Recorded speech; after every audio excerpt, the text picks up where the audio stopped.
Oh, all right. All right. Thank you very much. And good afternoon, everybody. And you are welcome to this workshop on molecular docking and also bioinformatics. This workshop has been designed for us to have a hands-on experience and also the practical knowledge of computational biology. Some of us here may be very well virgin joining this kind of workshop, so your attention is needed. You need also to get your writing materials down and note every instruction, every step that we are going to show you here. And I believe by now some of us, if not all, have successfully installed the software, the Autodoc Vina and other computational biology software. And I want to assure you that by the end of this workshop, we we may say we have a great time and impactful workshop. So I want every one of us to cooperate. When it's time for questions and answer discussions, we will make the room open for everyone to contribute and add a few also, and wherever you are confused. As I said earlier, all you need to do is to have your pen and also your writing materials so that we'll be able to uh, get some instruction down, because we may not be able to get everything here, but if you get the basics, then that could take you from there. Of course, we are not ending it today, still continue tomorrow and then also next tomorrow. And pay attention well, our guest speaker also will also come up in the progress of the workshop. And then he's an expert, it's a US-based research, also is um, the lecturer here in the University of Nigeria. So he has much experience also in it. And we are happy that he will be joining us soon when the time comes. So I welcome all of you to this workshop and hereby declare it open. Thank you very much.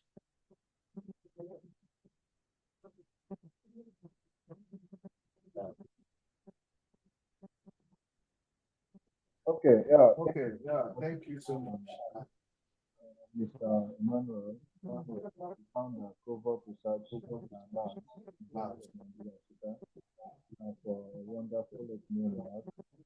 While we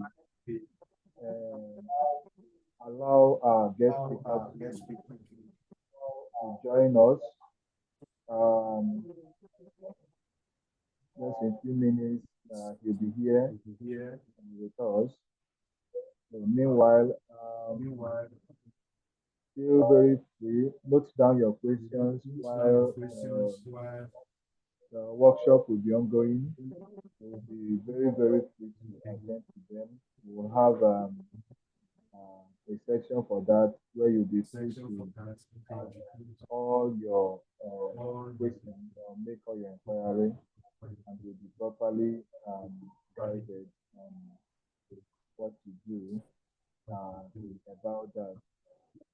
Okay, just a few minutes while our guest speaker join us. Can we meet us? Please, you unmute yourself, tell us your name and where you're joining us from quickly before we hand over to our guest uh, speaker who will be joining us from Clemson University, United States of America. So, if you unmute yourself one after the other, you tell us your name, and then okay. Please, this is going to be done after now. Please, our guest speaker is here, um, so we can kick off immediately.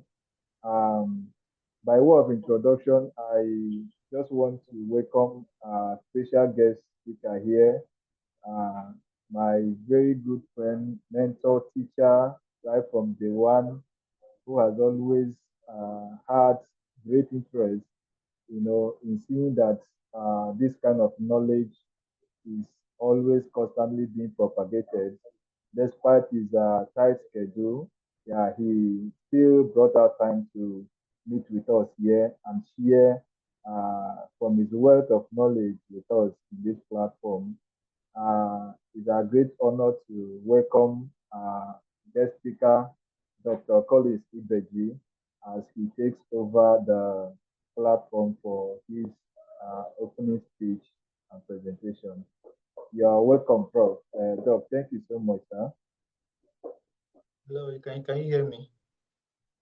Yes, we can. We can. Yes, we can hear you. Thank you for having me. It's been a long time to see you again, Oyema. It's a great honor to have you guys and talk with you. Bioinformatics is something that is like a heart to me, so I'm always willing to come up and share as much as possible, as much as I can, because it's something, and like I would say, I'm proud of you because when I see you doing this, it gave me great joy to see that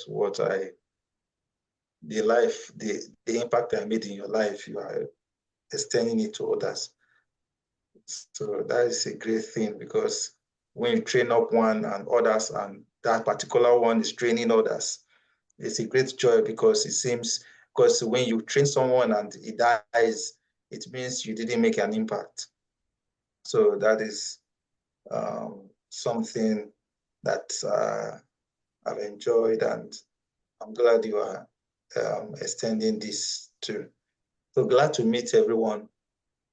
My name is Collins. You can address me as Collins, as simple. But my full name is, you will see my full name. I will just share my slide just to make, okay, am I going to start the presentations now, or you'll still call me up later? You can start now. You can. Okay, so I will just share my slide right now.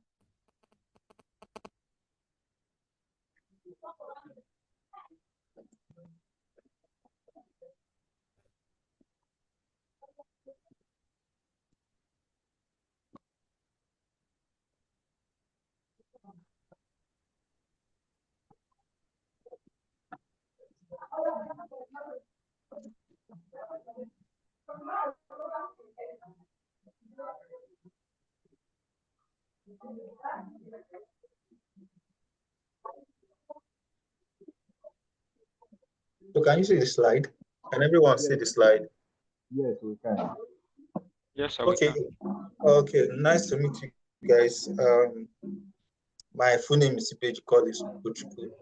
So I've been doing this for over 10 years now. I started bioinformatics and computational chemistry related studies.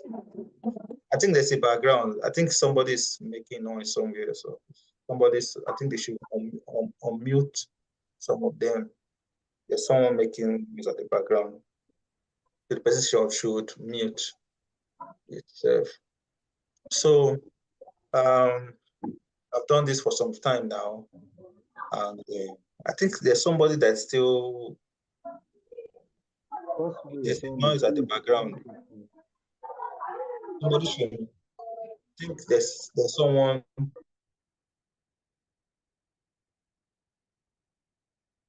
Okay, I think it's better now. It's fine now. Yeah. So, like I said, I've done this for quite a long time now, and it's something I enjoy doing. So, I'm glad to share my experience with every one of you.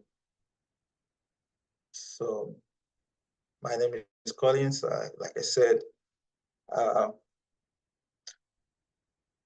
I started from UNN, well, as a lecturer, as a senior lecturer in UNN. That was when I met Sam Oyema. But my first degree was from University of Benin. I did my master's and PhD in University of Ibadan in Nigeria. But after that, I had some experience to travel. By the grace of God, I've visited about the US will be my 7th country I've visited right now. So all because of this bioinformatics and computational chemistry. My first trip was to India. That was in 2013. That was when I started with these studies. And when I came back from India, completed my studies in Ibadan. So I got a scholarship to South Africa, where I did some computational molecular modeling for enzymes, proteins, tuberculosis, the transpeptidase enzyme responsible for the treatment of tuberculosis. You know, diseases such as HIV and the tuberculosis, the health department will always sponsor it. So from there, as I was still on that research visit, I got another call to come to Russia. I spent like 3 months in Russia. Then after that, I came back to South Africa as I was still working with them with trying to foster and get drugs for treatment of tuberculosis. I was called to Malaysia, spent 3 months there, and came back to South Africa again before I came back to Nigeria. So I spent some up to 1 year in UNN. So I got another call to come to I went to Mauritius. Coming back, I was to travel to Croatia, but the UNN said I've traveled enough. I should stay. I shouldn't travel again. That I've traveled a lot. That I should impart knowledge. So I had to stay. I had to stay for some time up to 2023. So I went to Poland. I spent 6 months in Poland. I came back to UNN, spent 3 weeks. Then I've come to the US now.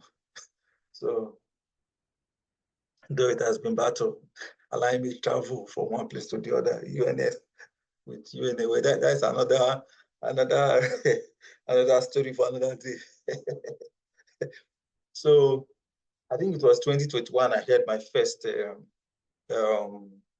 training where I trained Onyema. So computational chemistry is very important and it's very interesting, especially molecular modeling, because everything you do about your life is your health. And your body is full of so many enzymes taking place, biological activities taking place, one place or the other. So the biological system is very important. So if you are talking about drugs, most of you take all kinds of drugs. So the mechanism of drug interaction takes place in your biological system and is related to modeling. So computational chemistry model, we have the docking, we have the molecular dynamics, then we have the other aspect of computational chemistry, which is the quantum mechanics and the Monte Carlo simulation. Those in chemistry understand the other aspect very well, quantum mechanics, which is quantum chemistry. Some people run away from it because it's the mathematical part of chemistry. They don't want to hear quantum chemistry. So that is the part of chemistry modeling. Then the other part, molecular docking, molecular dynamics. It's also encompasses chemistry, biochemistry, pharmacy, medicine. So molecular docking is an interesting part where you would talk about the interactions between drug or drug-like compounds with amino acid residues in the active site of proteins. So we have all kinds of four aspects of computational modeling. We have the quantum mechanics. Those in chemistry understand H psi equal to E psi, which is Schrödinger's equation. So then we have different methods, the Fock method, we have the DFT method, semi-empirical modeling, force feed methods, and molecular dynamics. I will just scan through these things because I don't have a lot of time, but this is just where all this came out from. So then the practical hints are you start from a very small system and fast method and know what it entails. Then you go ahead from there.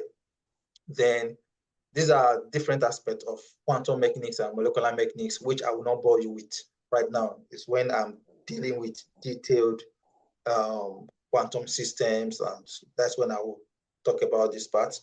Then molecular mechanics, this is where what is interesting in, but this is a higher method, an advanced method of molecular docking. So this one talks about after you have done docking, you can go into this. This is what is required for pharmaceutical industries. They want to know, use this aspect to know about the peptides, amino acid, detailed analysis of the interactions. So the same thing with molecular dynamics. So you have to hit it, you have to hit the enzyme to know the different snapshot of molecular dynamics runs. Then you do a statistical method to ensure there are different conformational changes in the protein systems. So what are the applications? Yes, you can calculate the energies, know the HOMO-LUMO, charge distributions, excited electronic states, and QSARO. QSARO is just like knowing the interaction. So these are the works I have done before. So you will see a movie, you will see this movement. It's just trying to say this aspect here. You will see this is cysteine. It's an amino acid residue found in Mycobacterium tuberculosis, but this is the drug. So it's just showing the movement, showing how they're interacting. The different, you see how this small one is from the amino acid, but this one from the drugs. You can see how they are moving, trying to interact, trying to see how there's an interaction between the drug and the amino acid residue. So this is what I've done before, which I did, and late white type, and it did some biological activities to test, and it was a great one.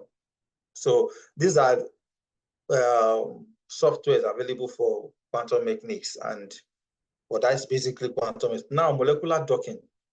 This is what I know. This is what you guys are more interested in. For molecular docking, it's a computational modeling for the structure of complex formed by two or more interactive molecules. Now, for this, those in biochemistry understand what we call lock and key model. So this is the target and this is the ligand. Then the process is called docking. Then it will now form a complex. So, you know, if you have a door, you take a key. Once you put the key inside, there will be a kind of interaction between the key and the lock. So that's why you cannot have a door lock without having a key. So when you put the key inside of it, there will be an interaction between the door and the key.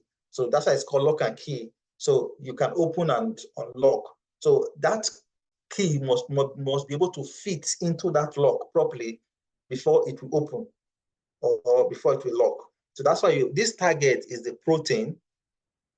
Why you have you also have this is the ligand. The ligand is the drug-like or the drug system. So it goes inside the active site. So what it's what we call active site. For example, you come into UNN, you want to go to exams and record. If you just come into UNN, I say you are in UNN. If you are not in exams and record, it means you are not in exams and record. So you have to go to what we call active site. Active site is where the protein wants to go to make interactions with. So the protein doesn't just come. Definitely, if you get a protein, you have different active sites. But the actual active site is where the ligand or the drug will go and interact. So that's the active site of that complex.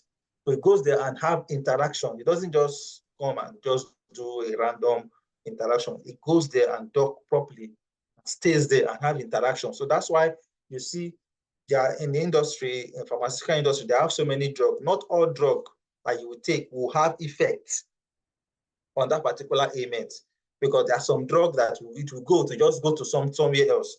But some drugs, when it goes into the system, it goes directly to that place, that point where there's an interaction, where there's an infection, so that it will interact with the drug and either destroy, to interact with that disease and destroy it.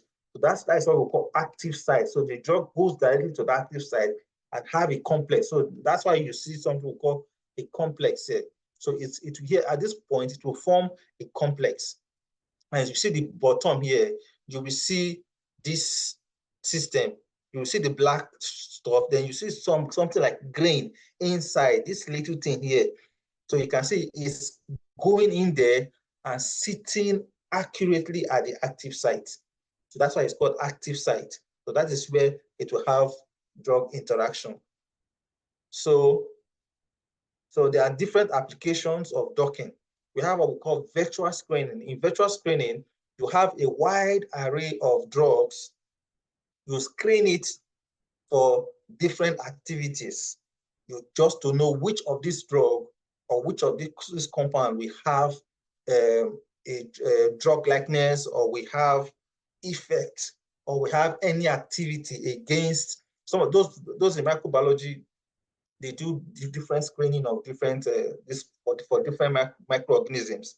Just to say the one that we have, they will now try, they will test the IC50 and all that to see which one will have the lowest minimum MIC, the minimum inhibitory concentration. So they have different, they want to know which one will be more active. So that's why we will do what we call virtual screening.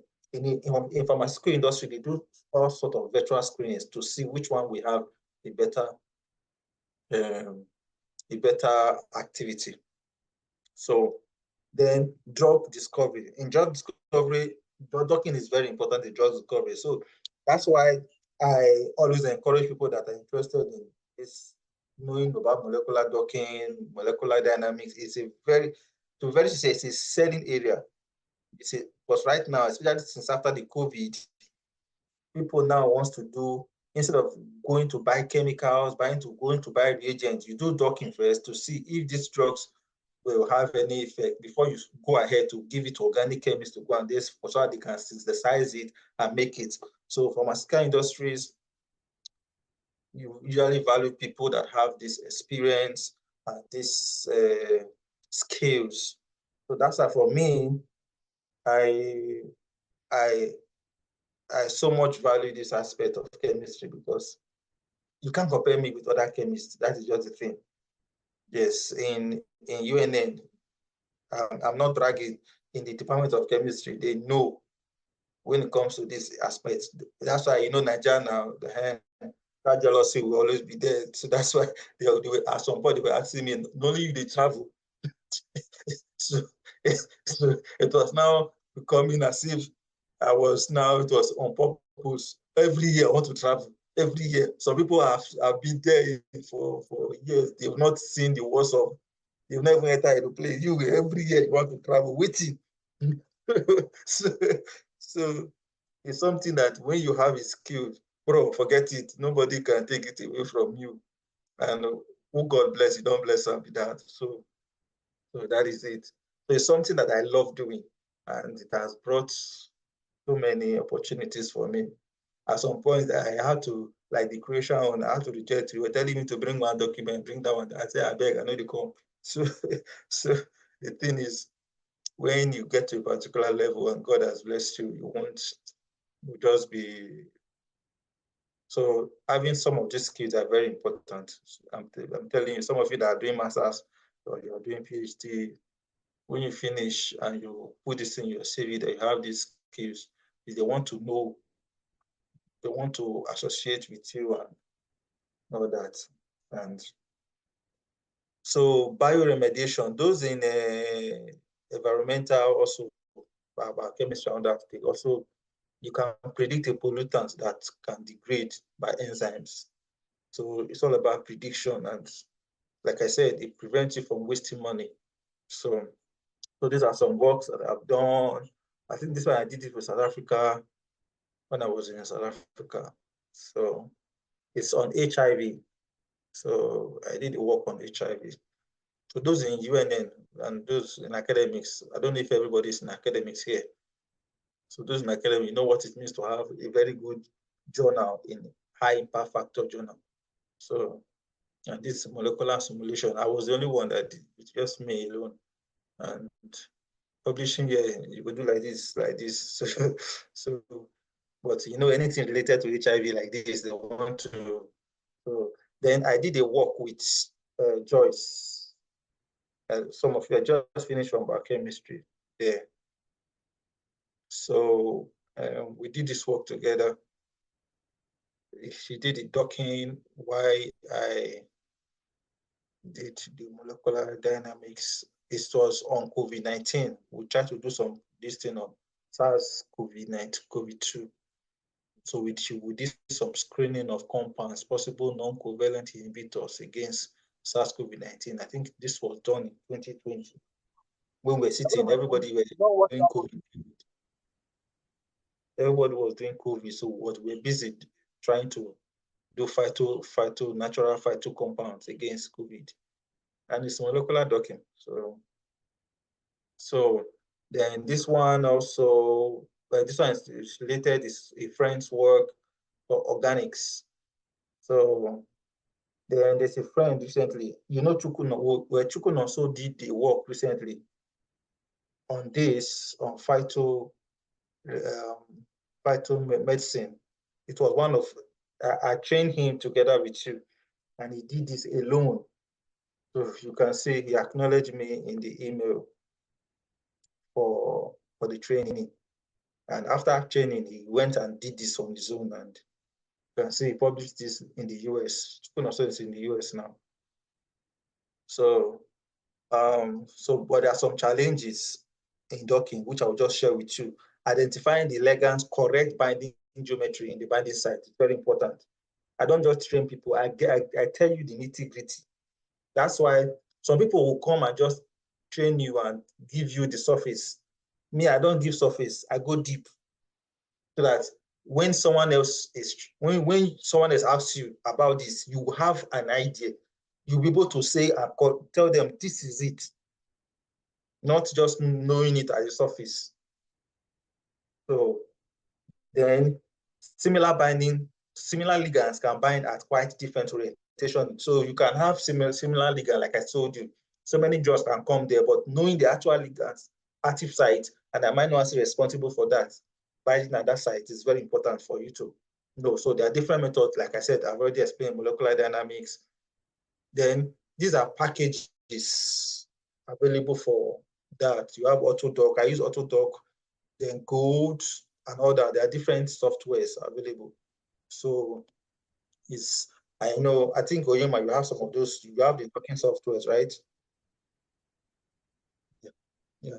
So there are different docking softwares that you can, so there are scoring functions, empirical scoring functions, force field scoring functions, knowledge-based scoring functions. The scoring functions talks about the binding energies. Those are what we call scoring functions. They are the binding energies. So when you do binding, when you do molecular docking, you will be able to know. But the ones for your level, for you guys level now, is knowledge-based scoring function. Knowledge-based scoring function is when you table out the binding energies. Then the force field scoring functions is when you are dealing with molecular dynamics. The empirical scoring function is also molecular and Monte Carlo scoring functions. Then sensors scoring functions, just to know the general, have a general idea of how the binding energy looks like. Then this one is very important, your chemical complementary scores, like the hydrogen bonding, you know that the ones that have strong bindings is related to hydrogen bonding. So I think Onyema will show you guys that the one strongest interaction is when you have an hydrogen bonding, hydrophobic interaction, from the word hydrophobic, water-related interaction. So hydrophobic interaction is not as strong as hydrogen bonding interaction. So we have weak bindings, we have false positive. Some of them can just bind, they are just binding, but they are not actually binding at the active site. So they are called false positive binders. They just bind randomly, but they don't really bind at the active site. So this molecular dynamics, like I explained to you for now, is related to force equal to MA, physics. Force equal to MA, so that is related to force field, calculating the force of each of the atoms. Then now the chemoformatics and pharmacological properties. This is also very important for those about chemistry, pharmacy, predicting the individual pharmacokinetic properties, called ANMET properties, with online and offline tools. This one you can use online and offline tools. Like in that paper I told you about, we did some COVID-19 analysis. We use offline tools. You can do that. You can predict the carcinogenic activity, toxicity of that particular compound or natural product. You can also do that. It's called ANMET properties. You can do that on your own. You can use online. Some of these tools are online just for you to assess some of them.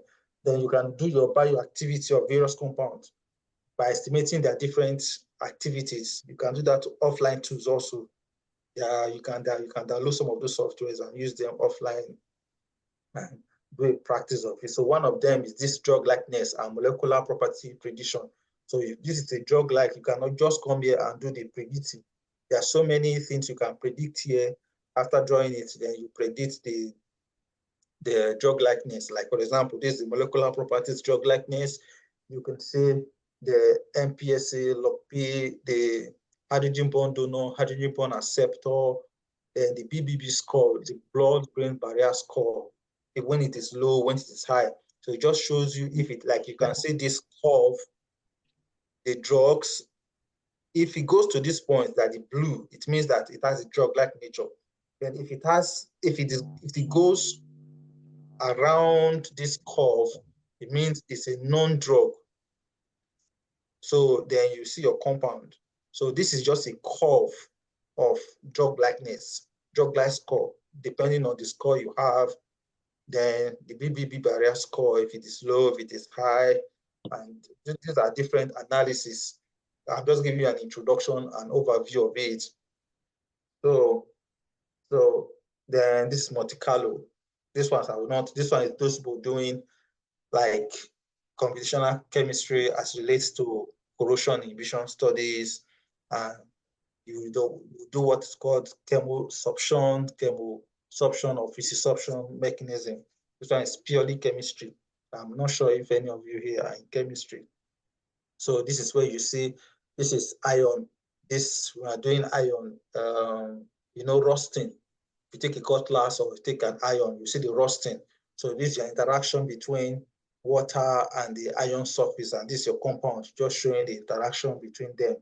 So I'll just conclude by saying that this is an interesting aspect of chemistry, which has so many opportunities, especially in pharmaceutical industries, in academia, and so even scholarships. There are so many scholarships available for this aspect. So it's something that I wish most of you get the skills during your training period. As much as possible, try to get some aspect of it. And if you have questions, I'll be willing to answer. So these are that, and thank you for listening. So if you have questions, I'm here. You can ask questions. I'm willing to answer your questions. Thank you for inviting me. Oh, wow. Thank you so much, Doc, for this wonderful opportunity with you once again. We have heard a lot, and it's obvious we are just opportunity to hear from you again. Please, if you have just about at most 3 persons that will have a question, in case you have any question, you just give us a sign by using the reaction option. Okay, you raise up your hands, signal us that you have a question, or you unmute yourself. Okay, Deborah, you can ask your question. Unmute yourself and ask your question, please. Okay. Hello. Good afternoon, all. And thank you, Dr. Collins, for the lecture. It was an interesting one. Thank you so much. Then I'm just asking. I hope that we are going to give us. You're going to give us this slide. At least let's try and digest it. Most of the things here are so strange to, at least for me. Definitely. The only No, thing I understood very well is the aspect of the ligand and the key lock analysis. So it was very clear. Then others, it needs breakdown. I don't know if that person in my shoe. So I hope all these things will be broken down so that at least we will know how to apply them. thank you for the question. I will just give it a shorter time. If I want to really break it down, I'll at least 2 hours to be able to do this. But I will send forth the slide so that you can go through it. It's not this. I will send the slide to you. Then I will also send my contact. If you have questions, you can send me an email. I will respond. I might be busy. I might not respond immediately, but when I see the email, I will respond to you. Okay, sure. so how do we get the email or your contacts? Sure. Let me just give me a few. Same thing with me. Yes, I will do it now. I was supposed to put it in the slide, but I forgot. So let me just put it so you can copy it. We really need thorough breaking down so that you won't get lost.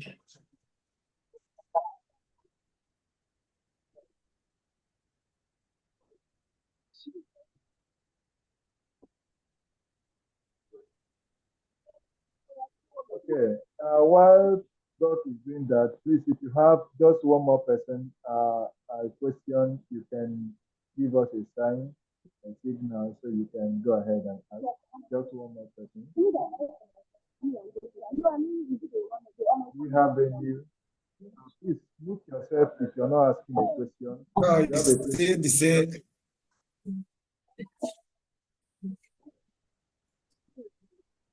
Okay, Tony, you have a question? Yeah, it's just the same thing that Deborah said. Like some of us, most of the things said here, we are not familiar with them. So we need thorough breaking down so that we'll be able to catch up so that we won't get lost. Okay. So that's my email. You can contact me by this email. So as much as possible, I will respond. As much as possible. Yeah, like I said, it's because of the time limit I have and most of the things. Another thing is it depends on your background. Like Tony, are you in a biochemistry or chemistry? What aspect? I can't hear you. Maybe you mute yourself. Yeah, I'm offering biology and chemistry education in College of Education. Okay. So that's why some of those things, if you're in biochemistry, you have an idea. What about Deborah?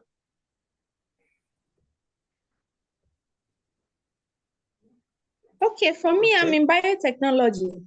Actually, they are not just entirely new. It's just some of the terminologies I'm seeing, Okay. I'm not conversant with them. Okay. I've been hearing about some of them, but not in practice. You just overhear it, and Okay.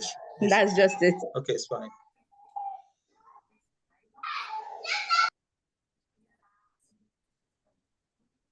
Okay, I think we don't have any further question. Or please, if you still have questions, you can drop that at the chat box. We will ensure it gets to Doug within the shortest time while he attends to that. Once again, I wish to appreciate you, Doug, for bringing out your time, yeah, to talk to us. Uh, any moment with you is always very inspiring, and I believe a whole lot has been inspired here. Um, by God's grace, at the course of the workshop, we are going to, make sure more people get inspired, not just, by hearing it, they will get to know how it's all done, just like you tutored us as well, and we're all enjoying it now. We hope that many more will enjoy from that as well after now. Once again, thank you so much, Doc. We are very, very grateful, sir. Thank you, sir. Welcome. I hope you enjoy your workshop. Yes. Yeah. Okay. Thank you so Yes, much. sir. Thank you, sir. We did. See you guys. Thank you so much, sir. Thank you, Doc. We are grateful. Okay, okay, okay. Yeah, good day, everyone, once again. We're all welcome once again to the workshop. Any moment from now, we will be commencing the hands-on. There won't be need for any further introduction in this. I believe Doc has given done enough justice to all that. Um, just get yourself ready for the hands-on experience. If you are yet to get all your softwares installed, please immediately after now, do well to get that done. The joy of this is, trying it out immediately you are learning it. The more time you say, let me keep it, let me take time and, digest that, the further you might get to know about it. So start off practice immediately, especially now. We are all still very much together or at the course of the workshop. Whatever inquiry or confusion you may have, we should attend to that, as fast as possible. So any moment from now, I will be switching. I'll be taking us on the hands-on experience or exercise. So please do not be distracted by anything. Make sure you follow. If you have a question, I'm going to give for the sake of time. If you've gone through our schedule, you'll discover we'll have about 15 to 20 minutes for our questions and answers. Okay, so please be writing down your questions at the end of the, hands-on experience. We are going to attend to those questions. Okay, and then at the end of the conference as well, the recordings will also be shared to us for further um, study and all that. Okay, quickly without wasting our time, I'm going to be sharing screen from here. So the conference will, the workshop exercise, the hands-on will commence. So please, as you're joining or if you join, kindly mute yourself. Tony, please help us mute yourself. Osha Esther, user Esther, please mute yourself, and many others. Please, if you're not muted, I can still hear some background noise. Please, if you start speaking, those noise might distract others. So please mute yourself to hear us better. Okay, I will. Good afternoon, all. Okay, good day. Okay, I can hear you. It's Esther Obi will introducing herself. Okay. I had some hiccup. That was why I couldn't join on time. Okay. And I'm here to finish downloading. Okay. I entered late, so I missed most of what you said, sir. But somebody said when I entered, Deborah, she said you should assist us with material to understand better. Okay. We've captured that. Certainly, the slide from doctor's presentation will be made available to us. The explanations will also be available via the recording, which is ongoing. So you are going to be hearing all that Doc has said concerning the slides, and you're going to get the slide as well at the end of the workshop. I think that is okay by you, ma'am. It is okay, sir. Thank you, sir. So we can now begin.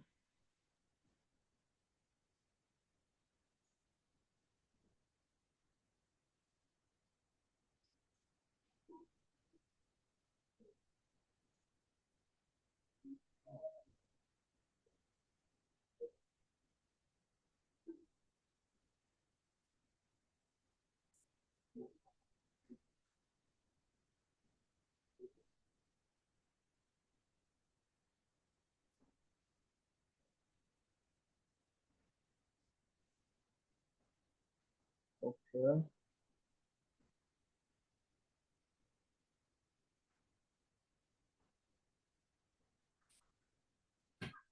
Okay. I hope we can see me from there or can hear me from there. Hello, I hope we cannot hear me. Yes, sir. We can hear you. Okay. Okay. Okay. Like I said, we are beginning with the hands-on experience. Yeah, if you have gone through our outline, you discover that the opening remark, the lecture has been given, the introduction has been captured by Doc. So I won't waste much time trying to talk about that again. So we'll simply move on to where and how to, get our resources for our research. Okay, I promise all this is going to be purely hands-on. Okay, many other theories and write-ups you can easily read that up. The major thing is to get to know the real hands-on experience proper. Okay, so we're going to be starting with where and how can you download your proteins for molecular docking studies. And then secondly, where can you download your ligands or your compounds for the same study? That is where we are going to start from today. Okay. For many of us who are already who are in biochemistry, you may have heard, that some kind of plant extract, has some pharmacological property. For instance, you hear someone talk about anti-diabetic effects of a particular plant extract, or you hear about a particular drug or synthesized compound having an anti-diabetic effect or anti-inflammatory effect or anti-ostrogenic effect or any therapeutic effect at all. Okay, so you get to hear about these plant extracts. Being a computational biologist, what you do is to go and try to characterize this particular extract. Okay, you first of all characterize the extracts. For instance, if it's pawpaw leaf, take for instance pawpaw leaf, you'll be hearing of pawpaw leaf used for say malaria treatment and all that. And then you want to make such study or carry out such study computationally or through molecular docking. The first thing you do is you will need to identify what we call the active, ingredients or active compounds present in these plant extracts, which in quotes now is pawpaw we are taking for instance. Okay, so you can simply do that by, first of all, carrying out extraction, which is usually done via maceration, okay, using varying extracts. It could be ethanol, it could be methanol, it could be aqueous, even N-hexane and all that, depending on the polarity of what you want to get extracted. That will determine the nature of the extractant you are going to be making use of. So at the end, you are done extracting, or you've done extracting and possibly fractionating. Okay, fractionation is just a way of trying to get, most of the compounds or active ingredients in the crude a bit separated, okay, according to their polarity and all that. Okay, so but at the end of this process, all you are trying to achieve is to characterize the extract, to identify those active compounds in the extract. Okay, so to now characterize that or identify those active compounds, you simply use one of the tools, which could be GCMS, okay, or GCFID, or HPLC. Okay, these are competent tools many of us can use to characterize extracts. Okay, at the end, these tools are going to expose those active ingredients in the extract. Take for instance the thienpherols, the quercetins, the catechins, the resveratrols, the anthocyanins, and the rest. There are many therapeutic compounds present in most of these plant extracts that our ancestors or our fathers who didn't go to school use them in folklore medicine. Okay, all these traditional medicines where roots and all that and herbs are used for therapeutic purposes is actually these compounds or these active ingredients that are in one way or the other responsible for that. So scientifically or computationally, we now try to identify these compounds and now computationally using the aid of computer to go a bit in depth in trying to get that done. Okay, so that's in the angle of maybe pharmacology. Say, for instance, you are in environmental biochemistry or you are studying nutrition or toxicology, all you need to know is to identify maybe a toxicant. You want to investigate the mechanism of toxicity of this particular toxicant, or say in bioremediation, like Doc earlier stated, you just identify the agent you want to use against this bioremediation, or identify the protein or enzyme, as most people might call it, you want to use for this particular bioremediation exercise. You simply do what? Go ahead to now look for how do you now get these protein that are going to be involved or the ligands that are going to be involved. Also, note that whenever a particular effect is being studied, take for instance, you are trying to study the anti-diabetic effect of a particular extract, before you start looking for your protein of interest, there is always or there are proteins that are supposed to be implicated, okay, in these therapeutic investigations. Take for instance, you want to study anti-diabetics, which you'll be using, anti-diabetic effects. It's imperative that there are some proteins that are very much involved in glucose metabolism or in sugar metabolism, whose malfunctioning will easily predispose the system to elevated levels of glucose, which is one of the major challenges or symptoms of diabetes and all that. So the next thing is, the first thing is to identify the protein of interest, okay, or the ligand of interest, and then the next, you now go ahead to do what? How do you now obtain these particular proteins? Okay,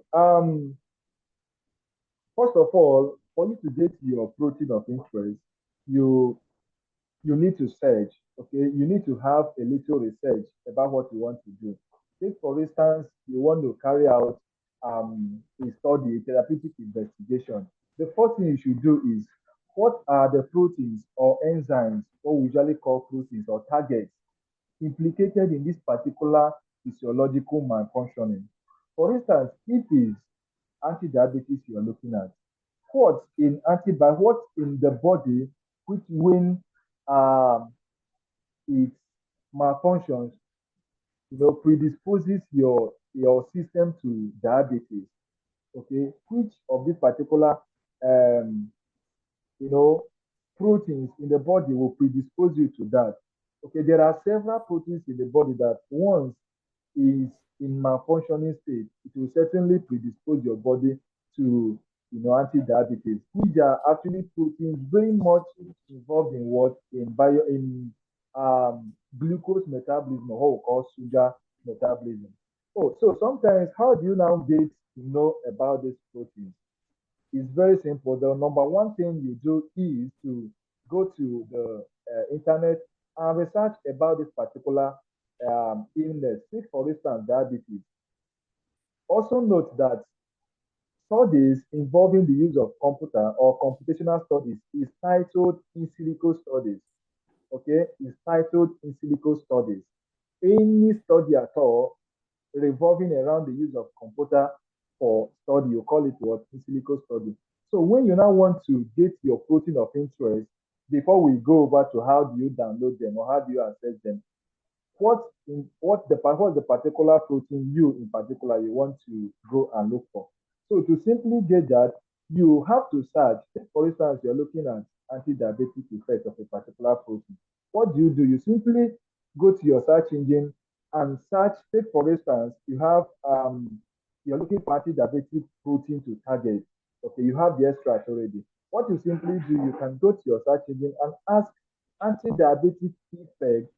For instance, you're looking at Moringa oleifera, okay, maybe Moringa oleifera, or you can even type or search targets implicated in anti-diabetic studies, in brackets, in silico, okay, or in silico studies involving anti-diabetic effects or anti-diabetic investigation.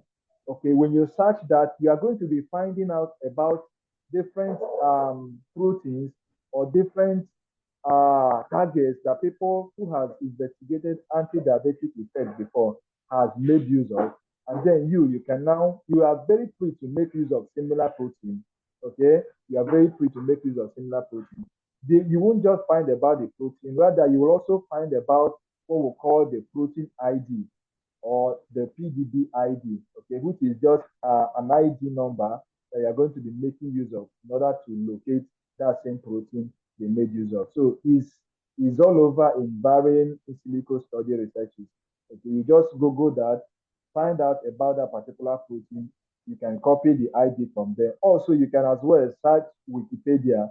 Yeah, Wikipedia will be able to expose, several information about the same protein, okay, and including the ID, so you can easily do that as well through Wikipedia and many others. Okay, so all that being said, we are simply going to commence our practicals now. Okay, so you simply follow up, like I said. If you have any question, kindly write it down, and then we'll be attending to that later on. Okay, take for instance, I have investigated as we started with anti-diabetic study. Take for instance, I've investigated a particular study, and I want to look at anti-diabetic effects of my plant extract. Okay, so simply what do? I will simply know to remember I've recited about the proteins, and then I've known that this particular protein, take for instance, what we call acetylcholinesterase. Okay, we'll call one acetylcholinesterase. Okay, so I want to research about that. I've done the research and I found out that this particular protein has effect or has played a very important role in anti-diabetic studies or investigation. So what do? I'll simply come to my search engine. I'm using Chrome from here. You can use Chrome, Opera, and all that. So what do you search? We have what we call repositories or databases for our different resources, okay, for molecular docking studies or for in silico studies. Okay, for our protein targets, one of the major database we use is Protein Data Bank. Okay, it's called Protein Data Bank. Yeah, one of our major database or repository is called what? Protein Data Bank. So I'll simply locate that by simply typing PDB. Once you type PDB on your screen, it's going to lead you to that. So I will hit on enter. Immediately I type PDB. From what you can see, you discover the first option is PDB. This website or this server is hosted by the RCSB. Okay, that's the host of this particular database. So what do? I'll simply click on this first option, okay, which is the home page, and then it will load, and this is what I'm going to have. Okay, so as you can see, this is the home page. Below where my cursor is, you will see Protein Data Bank. That's the full meaning of PDB. And because of the universality of this particular repository or database, most working format or most format for our working resources in this computational biology or computational chemistry or molecular docking is going to be in PDB format. So at the course of the workshop, you will find out that most of our formats is going to be in PDB, both your protein ligands and all that. That's because of this particular repository or database where most of what we are working with is located. Okay, so this is the homepage. By the end right top, you will find about what we call the search box there, okay, where you are going to see enter search item, search ID, or the sequence of the protein. Remember, this is solely for protein repository, for protein resources. Okay, you can either search for the protein name here, or you can search for the protein ID here. Like I said earlier, if you have researched about this protein, which number one is you have to make sure it is involved or relevant in your therapeutic investigation. You can't pick a protein that is not relevant to anti-diabetes and start docking that to investigate anti-diabetic effect of any plant or of any synthesized drug or synthesized compound. First, you have to make your research, make sure you find out that this particular protein is implicated or is relevant in this particular therapeutic study you are investigating. So you either search for the name here or you search for the ID. Take, for instance, acetylcholine esterase. One of the IDs we can make use to locate that is 2-ACE. Okay, if you type 2-ACE and you are correct, below that you're going to find a pop-up trying to tell you that you actually got that correct. Or you can simply type the full name here, okay, and that will still pop up. So I'll click on this, okay, and allow that to load. Okay, so when it loads, this is what you are going to have, okay. Pay very much attention here, okay. Or better still, let me search by name so I'll be able to show us one or two things, because here I've already got the ID in case you couldn't find the ID, but you have the name already and you want to search by name. So I'll simply search by name, acetylcholine esterase, acetylcholine esterase. Okay, so as you're typing the words correctly, it's supposed to be popping out. So I'm going to hit on this, which is the pop-up there. Okay, this is what will load for you. Okay, so when this loads, you'll discover that you're going to have different acetylcholine esterases. Okay, different acetylcholine esterases, which are as a result of maybe varying source. Okay, yes, you could have because this is a repository or a data bank, you from your research lab, you could you could find out that a particular, say you pick up a rat or a mice and then isolated an acetylcholine esterase from there. You can as well go further to elucidate the 3D structure of that protein. At the end, if you met all the necessary formalities, you could upload yours as well, on this database. So when you search for a particular protein, you are not just going to see one singular protein. You're going to see, different proteins, different uploads of the same protein, okay? Because different people, wherever they are working and uploading their own results. You are simply going to find more than one particular structure for a particular protein. So what you have here, if you scroll down, you see they are they are all the same protein, but from different sources. Okay, they are all the same protein but from what different sources. Okay, so how do you now make your choice or choose a particular protein from this particular list of proteins? Yes, you could be confused with that. How do I know the best protein to choose? Okay, please, you mute yourself as you're joining. Okay, so how do I know the best protein I'm to pick when I have a couple of options here? Assuming you've cited existing literatures like we mentioned earlier, and you were not able to pick what you're exactly looking for, which in most cases you should be able to see. But if you couldn't, with your search, you could be able to see a list of proteins you want to, list of different structures of the same protein in this particular database. The next is now, how do you pick or make your options? Okay, number one thing, please note down, number one thing you consider while making your choice is the elucidation method. Yes, the number one thing is what? The elucidation method. The elucidation method is what you see down these options you have here. Okay, so you are going to see elucidation method. The most acceptable elucidation method here is the X-ray diffraction method, crystallography method. Okay, that's the most acceptable method. Except there is no X-ray diffraction crystallographic method protein elucidated via that method, then you could consider electro magnetic resonance method, okay, NMR method. You could as well take out that.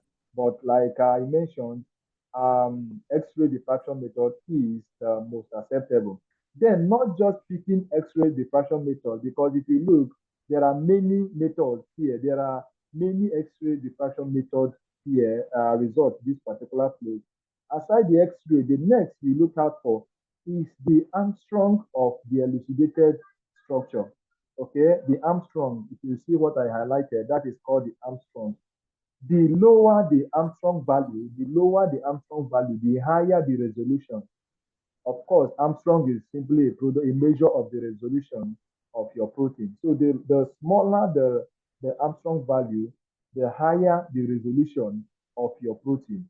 Okay, and in most cases, if your protein has a resolution value of say 1.52, and then you go and make use of one that has up to 3.0 or 3.5, is just regarded that you didn't actually know what you're doing. So you simply go for the lowest structure in terms of the resolution factor.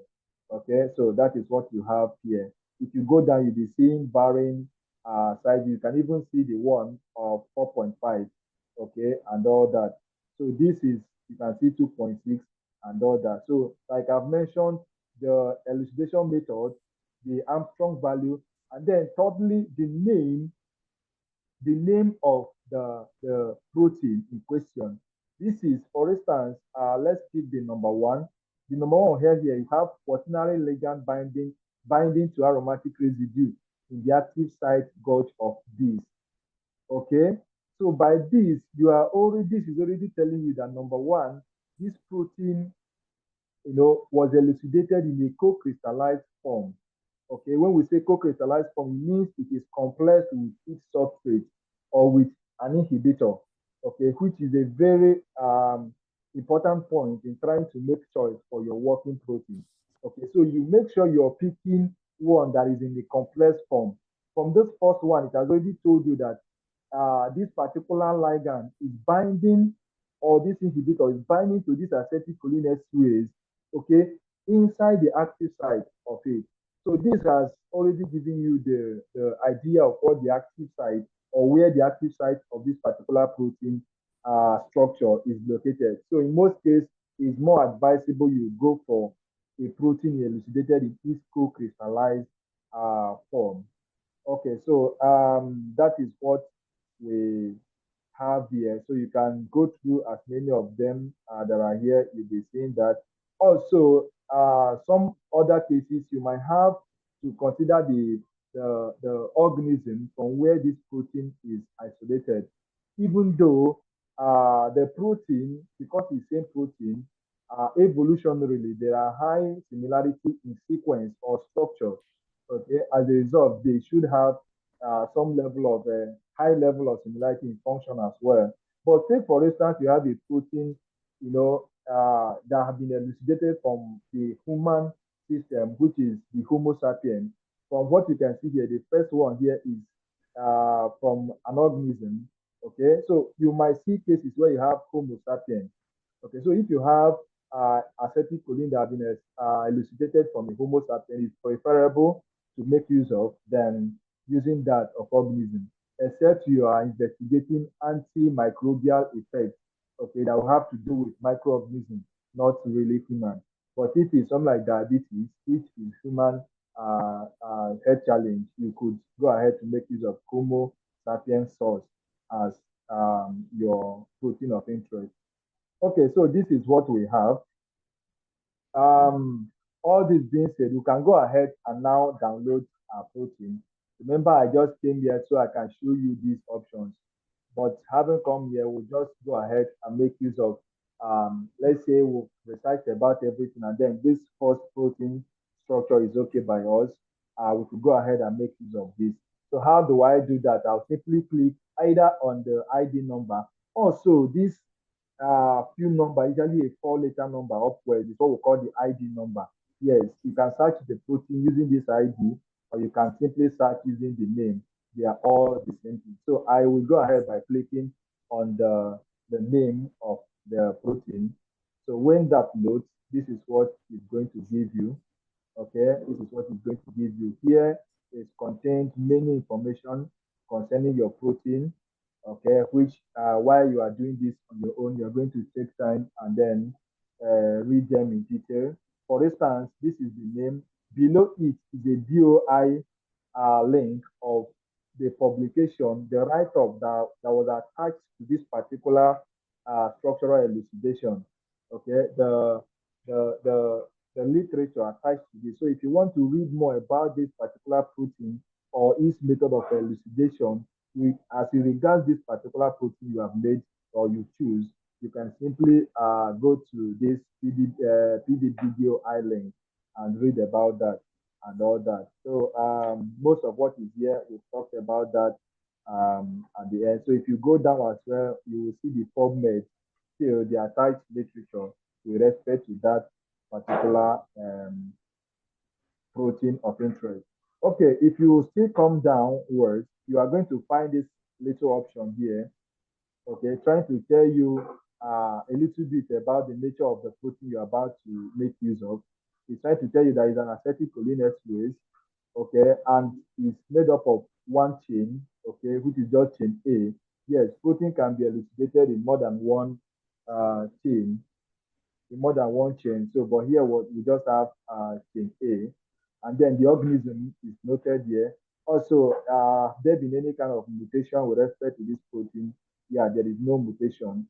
Most time it's preferable you go with a native protein, which is a protein without mutation yet. Okay, so how do we now download this?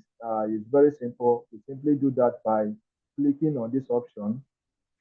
I hope you are with me. You simply go to this option. You see an arrow beside that. So when you click on the arrow, a pop-up will come out this way, or a pop-down menu will come out. We have many options here to download, including the FASTA sequence, which is all about the protein sequence. Okay, so you simply ignore that. Our interest here is in the PDB format of the protein. So we simply click on the PDB format to get it downloaded. Okay, as you can see, mine has been downloaded. Okay, it's already in my download. So you can see that here. I have my Bovia Discovery Studio installed. That's why it's coming as a default icon here. Okay, so with this, I've downloaded my protein. If I go to my downloads, okay, I should be able to see the protein downloaded. Okay. However, to be on the safer side, while commencing a particular work, it's very, very important you create a folder where all your working materials or tool is going to be located. If you're carrying out a particular study, simply create a folder for that and make sure all your working materials or resources are there. So we've ended up downloading our protein, and we've seen or shown us how we do that and all that. So please write down your questions with respect to this. We'll come to that soon. Okay, the next thing we do is downloading our ligands, our compounds. Okay, you've characterized the compound, you've known the compounds by name, but how do you now find them? Because you're working with computer, you cannot carry your extracts in your text to put into your computer. No, rather you go for the repository or database, just like we have in protein database. We also have one for your chemical compounds and all that. So to quickly do that, we go to another repository or database we call the PubChem. Okay, we call it the PubChem, and you locate that by simply typing PubChem. Okay, yeah, if you type PubChem, I will just leave it in PubChem. I'll be making use of this. That's why the whole link showed. So, but once you type PubChem and hit enter, it's going to pop out the homepage or this, okay, from where it's also hosted by the National Institute of Health, okay, just like RFCSB was the host of PDB. So here, the PubChem is hosted by this. So you simply click on the PubChem first option there, and then you are going to see the homepage. This is the homepage. You can see that, see the host. So on the homepage, you'll find a search box as well, where all you want to search, all the compound you want to search, you simply, search by their name, and that will get, you find that through that. Assuming you have identified that a compound such as quercetin, okay, such as quercetin, or a particular toxicant, of your choice is what you want to work with. Okay, remember, I'm only trying to, make use of limited example in the course of this. While working on your own, as we're going to be given at the end of the workshop, you are going to make use of your own different compound or ligand, as the case may be, or even synthesized compound is very possible. Okay, so this is where I'll search for that.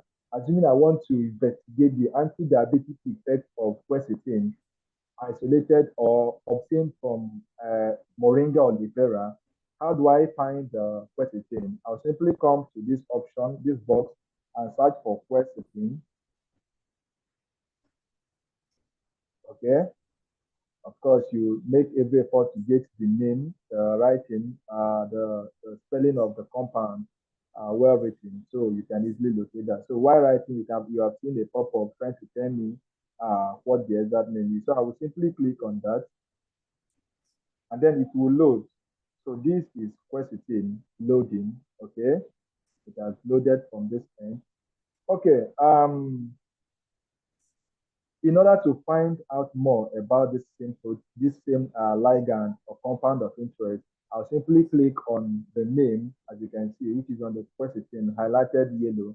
I'll click on it to, open this folder for me to, go through. Okay, so this is what I have. Okay, so it has loaded. By your right end, you see a kind of content, which is a summary of what has been, made available here with respect to this protein. The first thing you see is the structure with respect to this ligand or compound. Sorry, the first thing you see is the structure. Okay, so we have the 2D structure and the 3D structure and all that. Okay, information about the same protein. You can see that, including a PubMed attached link or information about what the compound is all about, in addition to even the physiological properties of it or pharmacological properties of it, is going to be highlighted here as well. So what do? I will keep going down. My interest here is in trying to download the protein, the ligand or the compound. Okay, so I'll simply scroll down. If you go down, just like the type table of contents outlined, if you go down, you are going to find a portion where you see your 2D structure. Yes, because our protein structure were elucidated in 3D format. Please note down, your protein structures are elucidated in 3D format. Your working ligands as well or compounds are also supposed to be in your 3D format as well, not 2D. Okay, they're going to be in 3D format as well. So what do? We'll scroll down from 2D, we move down to what? To 3D. Okay, so this is the 3D conformer. This is where I'm supposed to get the 3D downloaded. Okay, so this is the protein. Of course, is by default shown in ball and stick format. Okay, if I click on any of these options by my left, it tends to change the different renderings of the compound. However, that's not our interest here. So that's just different renderings. So to get this ligand downloaded, you will see option where you have download coordinates. Just by the top right hand of the same box, you will see download coordinates. So I'll simply hit on download coordinates. Okay, to get your compound downloaded, compounds or ligands are not elucidated in PDB forms. Rather, you can have them as SDF file or JSON file or XML file. However, we make use of what? SDF file. Okay, we download as SDF file, and we can now go ahead to convert that from SDF file to PDB file very quickly. Okay, so to do that, I'll simply click on the save. And when I do so, the option or the download option will commence. As you can see, my compound has been downloaded. Okay, that's this. It will come out as conformer3D. It's the ID number of your ligand. So the next thing we do is how do we now convert the ligand from a 3D SDF file to a 3D PDB file, which is the file proteins are always elucidated as. So there are actually many ways you could get your ligand converted from your SDF file to your PDB file. Very sorry if I'm a bit too fast. Okay, you're going to have a record of this. Please, I believe when you do that, you are going to, get some of all these done very properly. So I'm just trying to make sure I cover most of what you needed to know with respect to this. Okay, so we go ahead to convert our ligand from SDF to PDB format. It's very important. If you try to dock an SDF against a PDB protein, it won't be possible to be done. So what do? I'll simply click on open another browser. You can do this conversion through an online saver, okay, or through your offline tools. Yeah, one of that, you can make use of PyMore to do that.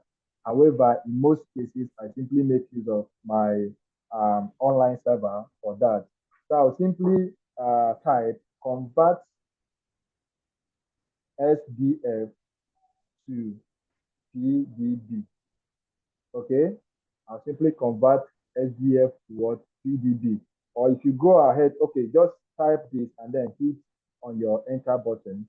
Okay, this is what it will show you. It will give you different options, okay, where you can actually use online saver to convert that. That is a bit faster because you're still working online. You just want to get all your working tools ready before going offline. So these, like I said, are different servers you can make use of for your conversion. However, I prefer making use of the online Smile translator. Okay, the online Smile translator because it's more interface friendly. Okay, to make your conversions. So when searching for yours, once you search, you are going to find this.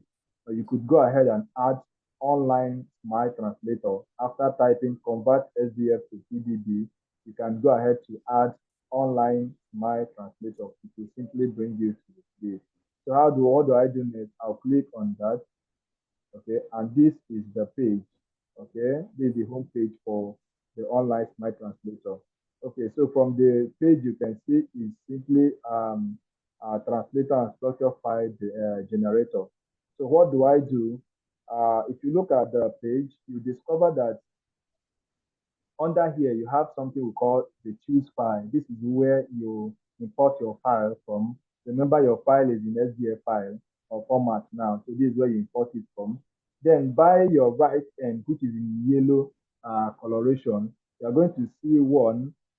Either you display this as SDF, as Smile, as PDB, or as MOL. However, our format is already in SDF, so we select PDB for that. Okay.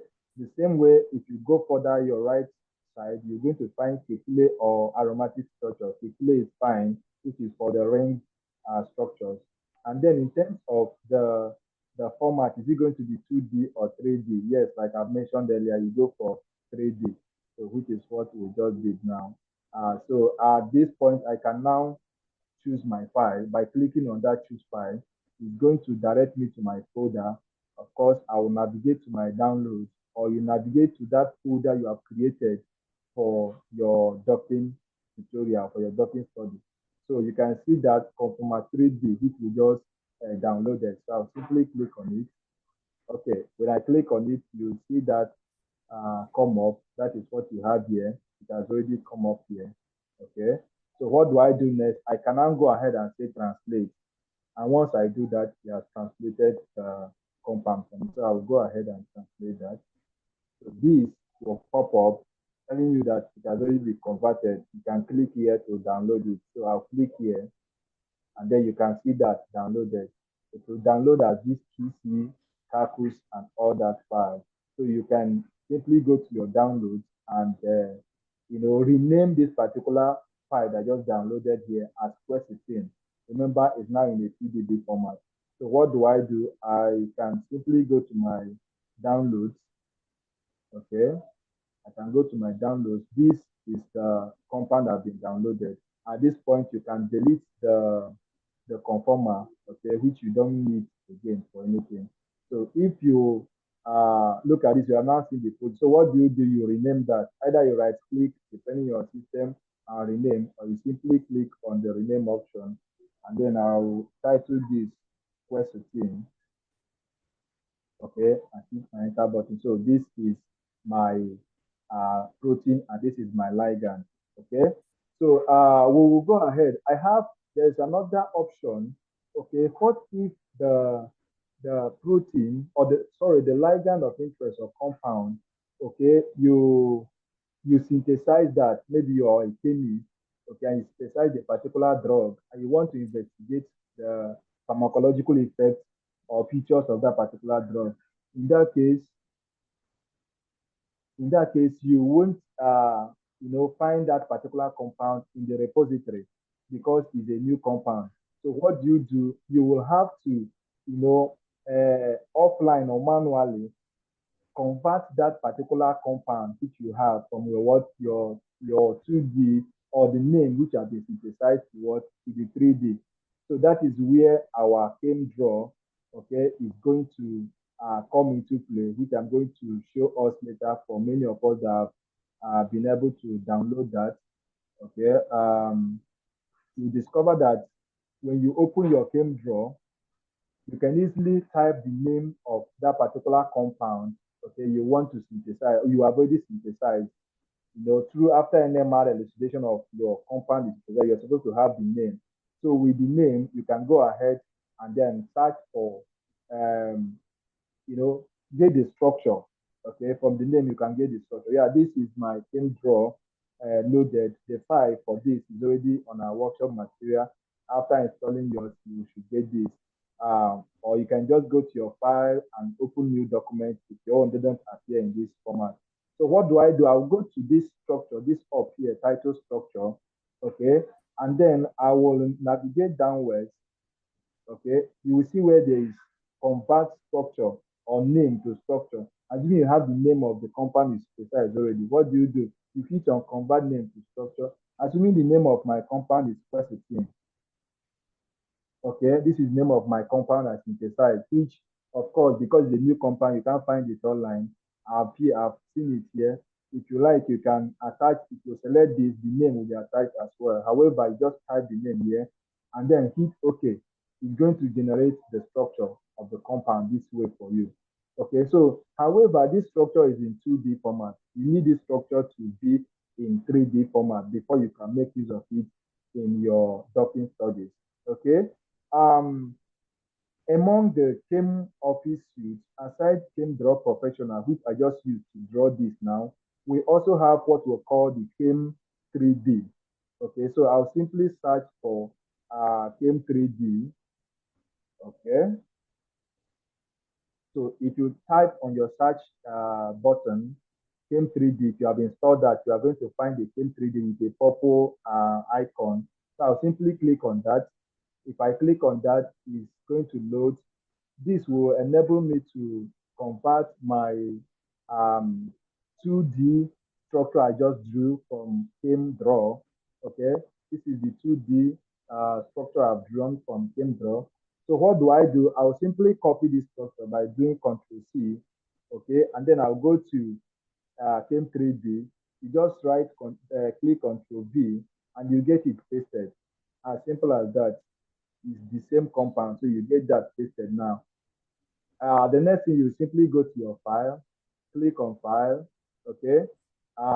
You're going to see Save As, okay. You simply click on Save As. So you go to your file, click on Save As, okay. This option will come. As you can see, in the Save As file type, this file type is now coming out as a protein data bank file. Okay, if you click down, there are many other options here. But because I've been working with this, mine has already started appearing by default 3D protein data bank file. In case yours couldn't, simply navigate here. You're going to find yours located there. So you select this, and maybe you title this as let's say quercetin, okay, which is the name of our compound. Okay, I've titled that, and then I can locate where I want that to get installed through my file directory. Let me put it in my desktop. Okay, let me put it in my desktop. I can now click save. Okay, and that is saved. So I can now minimize this. So this is the only option where if your compound is not found in the protein data bank, okay, and you must, or you synthesize the compound yourself, is very certain you will find that in the protein data bank option. So what do? You simply have to write that or draw that yourself, make your conversion, and work with what you have. Okay, so this being said, we have been able to download our proteins and our ligand. The last place we'll be ending this will be how to prepare proteins and our ligand for molecular docking. Like I said, the first thing I'll do here is to create a folder. Okay, I'll create a folder which I'm going to title docking tutorial file. Okay, so this is my tutorial file. So this is where I'm going to have these my two resources, which is the protein and the ligand located. Okay, so I'll simply put them into there. So if I open this file, this is my protein and this is my ligand. Okay, to open my protein, let me see what I actually downloaded. I'll simply click on it. Okay, you double click on it from your own end. And then if your software, Bovia Discovery Studio, has been installed, this is what is going to pop up. Okay, it's going to load, and then this is your protein. Okay, yeah, this is your protein. Then if you have a mouse, with you, which is preferable for working with your computer, especially for computational study purposes, even if your mouse, your speaker mouse or your system mouse is working properly, yes, it's very, very necessary that you get a mouse to enable you navigate very easily, while working. If not, you will be making some translations from this to the other end to be able to make use of that. For instance, by default, this appeared as a selection mode. Okay, this my mouse is in a selection mode. I think I want to rotate this protein so I can see what the protein is actually looking like. Because I don't have mouse, or if you don't have an external mouse there, you simply right click, you will see mouse mode. Okay, the mouse mode is currently on select option. Okay, so you can put it on rotate. If you put it on rotate, you can now rotate this protein. Can you see that? You can easily rotate your protein now. Okay, so within your protein, the same way, let me zoom in so that I can see what the protein is actually made of. If I go to the same mouse mode, I'll go to zoom. Okay, and then by right clicking and drawing, I'll be seeing the protein being zoom in a zoom form. So this is what I have. Let me go back to the page. So if you can see that, you can see something here at the center, You can see my mouse here. This is at the center. This is the ligand or the inhibitor that was co-crystallized, which we were told is in the active site of this acetylcholinesterase. Remember from where we obtained this particular protein. Okay, so this is what we have here. If you rotate your protein, you're going to see that located there. And aside that, you're going to see some red dots, okay, red dots, as you can see here. If you look closely, you're going to see some red dots. Yeah, those red dots is what we call the water molecule. Or rather, let me put this background in white color. You simply right click and then go to your color, okay? Then go to background, okay? You right click, go to color and go to background, click on background. My background by default is black, so I'll put it in white and then I can click OK. So when I do that here, you can now see the red dots, okay, all over. These are the water molecule. This water is here because we downloaded a protein that was elucidated using X-ray diffraction methods, okay, which is what we call X-ray crystallographic method. Okay, there will always be water of crystal or water of crystallization, in that particular protein. Is part of the necessity for such elucidation or such structural elucidation. So that is exactly what you have here. So at the end or at the process of this preparation, we are simply going to remove that as well. So, but I'm just bringing it in so that you can see what we have here. Okay, if you go by the side, okay, remember if you're working with an external mouse, which I didn't mention now, okay, by rolling the upper button, okay, you discover you'll be zooming it in and off, okay. However, by right clicking and dragging, you see you'll be rotating it and all that, okay. So that's why external mouse is preferable to work with while doing this, even if your system is a new one, okay, just to be more convenient to work with your mouse.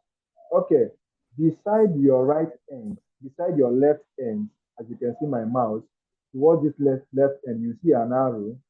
Okay, this arrow is when you hit on it, you will see, much more of what is actually present in this interface. So what do? I'll hit on that arrow, okay, and this will come up. Okay, the first thing here, you see here, if you click on it, it's going to highlight the protein, trying to tell you that the first A means the protein. Okay, note that you only have A here. You have 3 A's here because you have one chain. If you remember where I showed you in where we downloaded this protein, we discovered that we just have chain A, one chain for this particular protein. If you have more than one chain, at this option here, or at this left end, you're going to be seeing AAA, DDD, CCC, DDD, EEE, and all that, okay? So, but here we only have one chain. However, there is no restriction that you must download one chain, no, or you must download the protein that is in one chain, no. Except that after download, you have to clean off the rest of the protein and then work with just the protein number A. It's preferable to clean from B down and then leave A. Then aside having just A here, you have up to 3 A's here. Okay, you have up to 3 A's here. What does it mean? The first A will always stand for your protein. Okay, while the second A stands for your ligand. If you click on that, if I zoom this in, you discover this is the ligand. So when I click on the second A, you discover that the ligand will be highlighted. Okay, can you see that? Trying to tell you that the second A actually stands for the right ligand. Then why the third A stands for the water molecule, okay, the water of crystallization that is present here. So if I click on the third A, you discover these water molecules are what highlighted. This will guide you when you are trying to clean up this protein. So you actually know what you're cleaning. Remember I said we don't need the water molecule. They will interfere with our interaction. Part of the interaction we're going to be, carrying out here is hydrophobic interaction, which thrives in a non-water environment. So we remove every form of water before any kind of study. Okay, so this is just to show you what is present here. Then the next thing is to get rid of them. okay, we'll get rid of them and have only our protein, okay?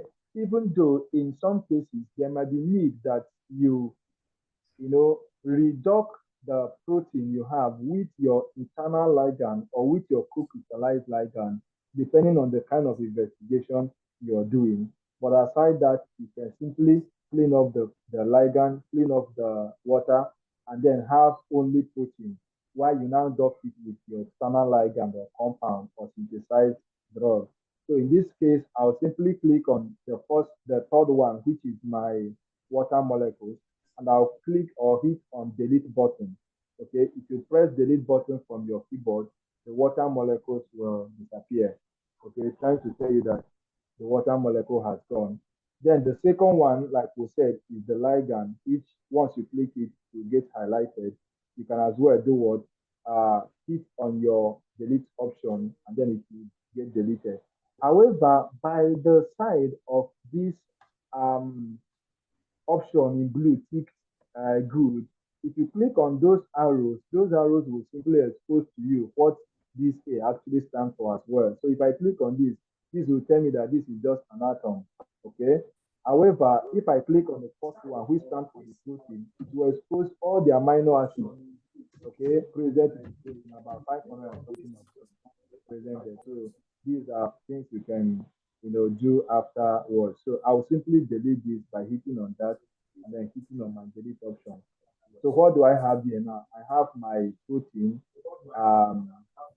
clean, ready for further preparations against my molecular docking study. So the next thing I do is to save this file. So I'll simply go to save as, okay, and then I will navigate to my folder. I will go to my downloads, okay, and then I will find my docking tutorial file, which is the file we just created for the course of this tutorial. I'll click on it, and then it's telling me it's empty because nothing has been saved there in this format. So if you come downwards towards the file type, which is very important, don't save yours as a Discovery Studio file, which is always the default file format. You click on that and a pop-down menu will come up. This pop-down menu will select the protein data bank option there. I've told us before, every of the working format is going to be in protein data bank, PDB file, because your protein is in PDB file. Everything interacting with it is surely going to be in PDB file. So I'll simply click on that, and then, of course, every other files here in PDB file will as well show.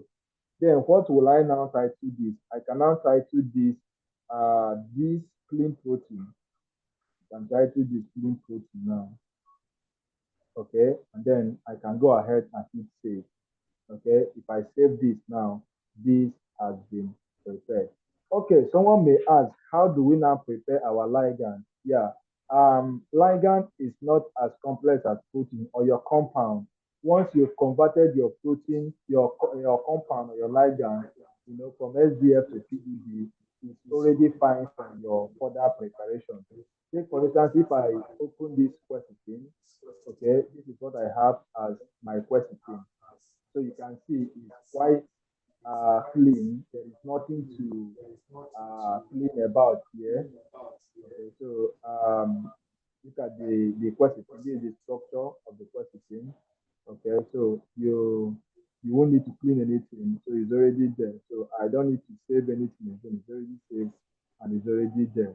So what do? I can now go back to my file. So this is what I have. I've got my protein cleaned and I've got my ligand as well ready. Okay, the next thing is just few other steps involved in our docking, finalizing of the preparation and then commencing docking processes, which for the sake of time, I might have to attend to our questions if need be, while we continue from that later words.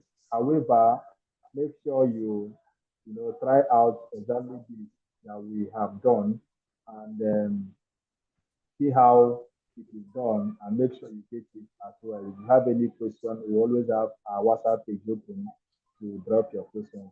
Okay, at this point, I will attend to our questions. So please, you unmute yourself Then let me hear your question, and that will be attended to. So you unmute yourself and ask, or if you have a question to make it more organized, simply raise your hand by using the reaction menu or downward so that two or more people doesn't unmute at the same time. So the floor is open now for your questions, and we'll get that. So unmute yourself and ask your question. Okay, Esther Odiwolu, please go ahead. All right, sir. I was thinking, sir, can we, the lecture, because I didn't come in on time, it's a little bit convoluted. Can we get an outline of it so that we will know how to practice? Because you said we should practice. Hello, Okay. sir. Yes, I can hear you. I can hear you. Yeah, Okay, the I was outline, saying if we can. yeah, I got your question. Okay, all right. Okay. Yeah, the outline, if you're on our WhatsApp page, this is the outline.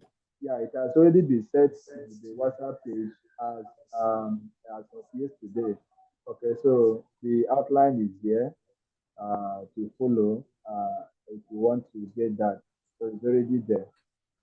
I hope Sorry, that sir, maybe I answers. didn't say it well. I mean, when I mean outline, I mean what you just said now in lecture formats. The A to Z of what you just said for today's lecture. So one can practice. That's what I mean, not this other outline. Sir. Okay. So what you are asking is a kind of a little breakdown or summary of the different steps involved here. Okay, like I mentioned, the first step is to have a particular effect you want to investigate. If it's toxicology research you want to do, you have to note down that is a toxicology effect you want to investigate, or a bioremediation research you want to carry out in silico. You have to decide on that, or a therapeutic investigation. That is the number one step. That will help you know the kind of thing.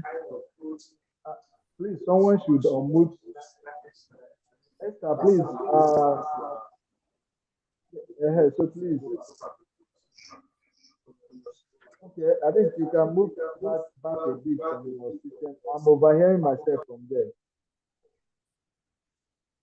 Okay, yeah, I think that's better now. Okay, so the first thing is to note down the effect you want to investigate. Okay, if you have that well taken care of, the next thing is now what particular protein or target is going to be implicated in your study, or are you going to be looking at? Okay, what particular protein or target are you going to be looking at? That will be dependent on your research or the study you want to investigate. An example is anti-diabetic effect, where proteins like acetylcholinesterase is implicated, alpha amylase is implicated, and many other ones are implicated. Okay, so that is the second step. You now know the protein you're looking for. I also mentioned that you can get this by simply taking existing literature, okay, by trying to find out anti-diabetic effect of an extract or a plant extract in silico.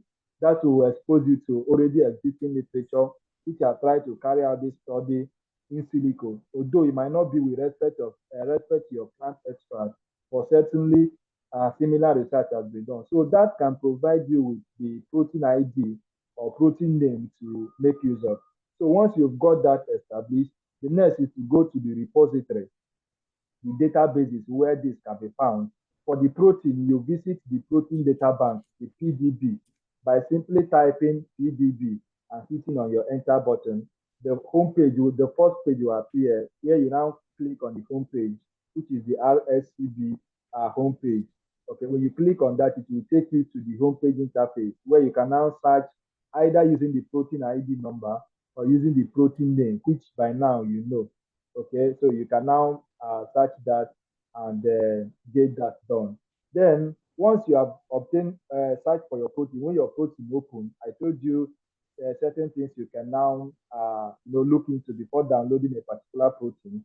Number one is that it has to be an X-ray crystallographic method elucidation that was used for that particular protein.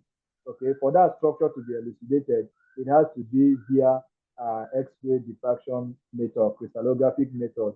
You can use NMR, you can use electron microscopy and all that, but I'm saying X-ray crystallography is the best method. Aside the method, you also check the Armstrong value, which is a function of the resolution.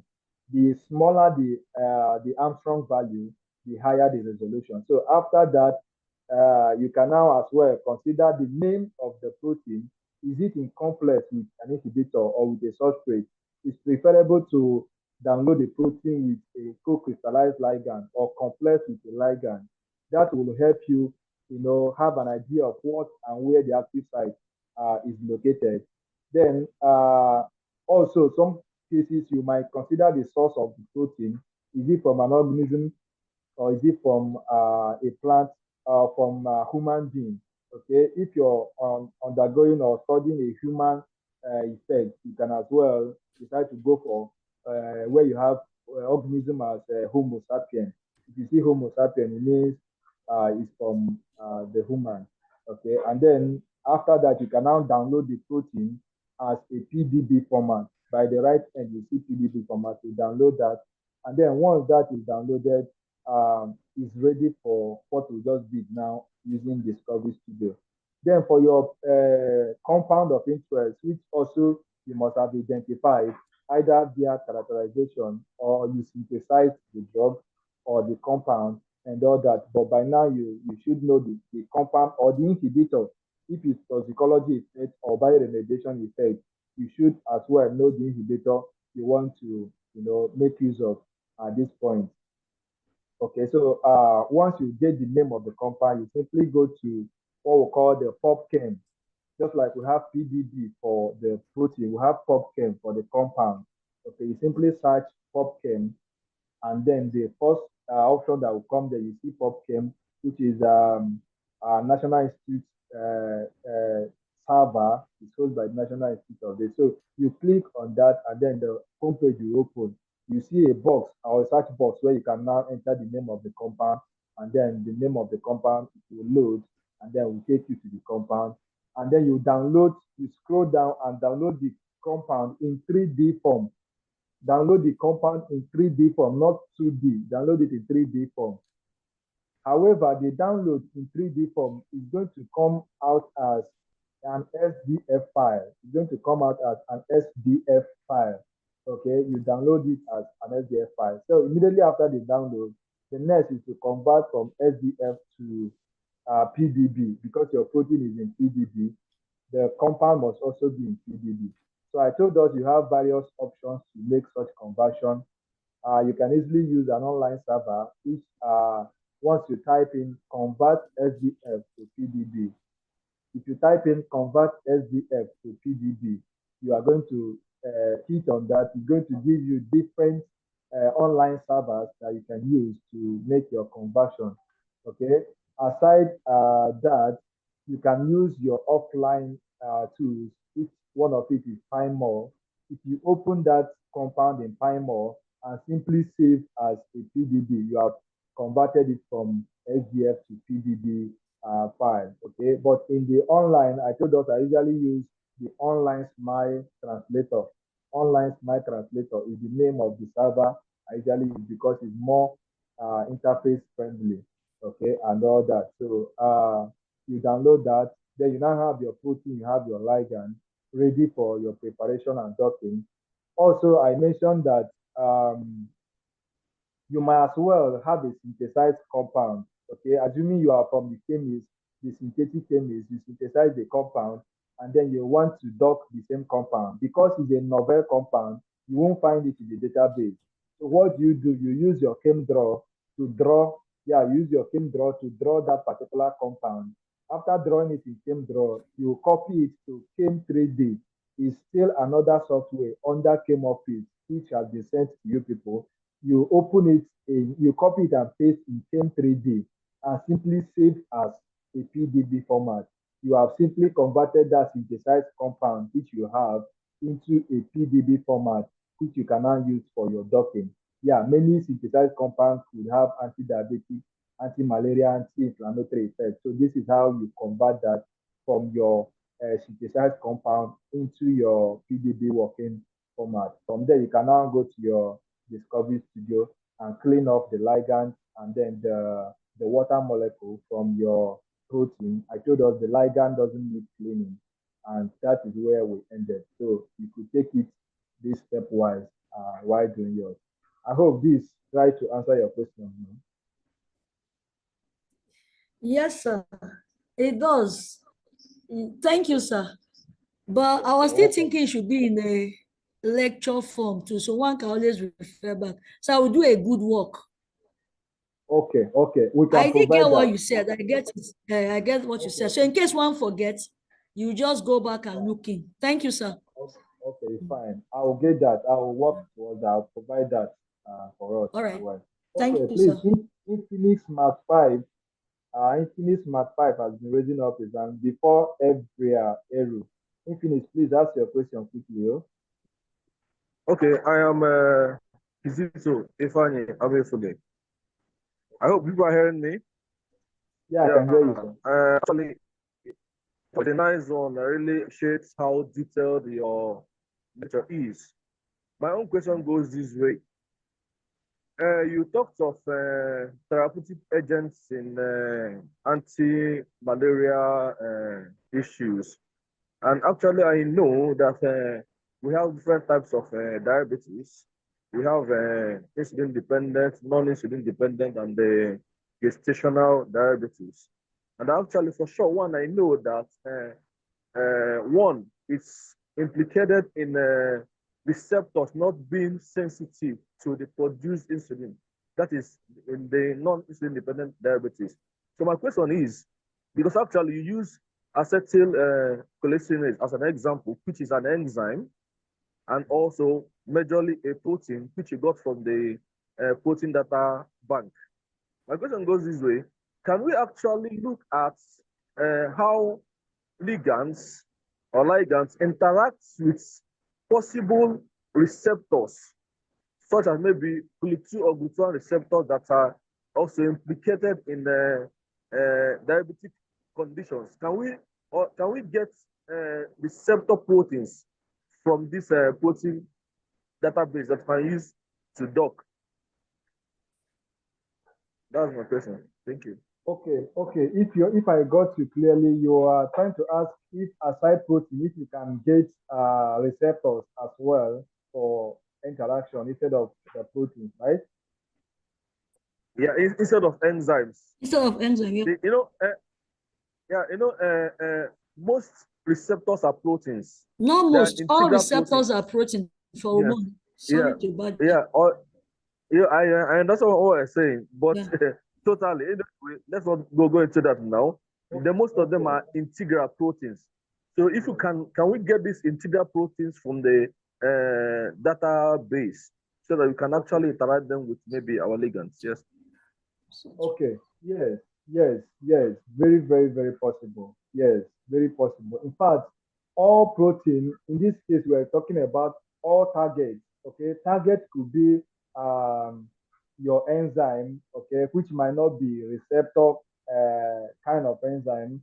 Okay, receptors even phospholipids and other, even your lipids. Yes, you could elicit interaction through that as well.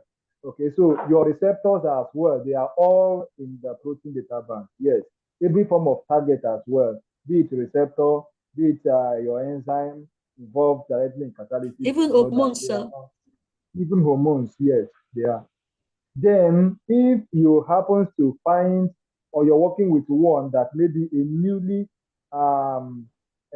discovered protein, for instance, when the COVID-19 came out newly, it was a new protein.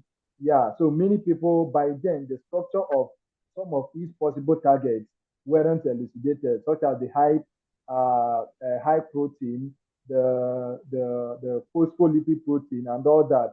Such kind of structure has not been elucidated at the time of that incident. So in some cases where you might not have the protein structure there or the receptor there, which is only in rare cases where a protein, came out newly, or was discovered newly. There is also what we call a protein modeling, which is called homology modeling. I will give us access to that at the course of the workshop too. You could go a step forward to model a protein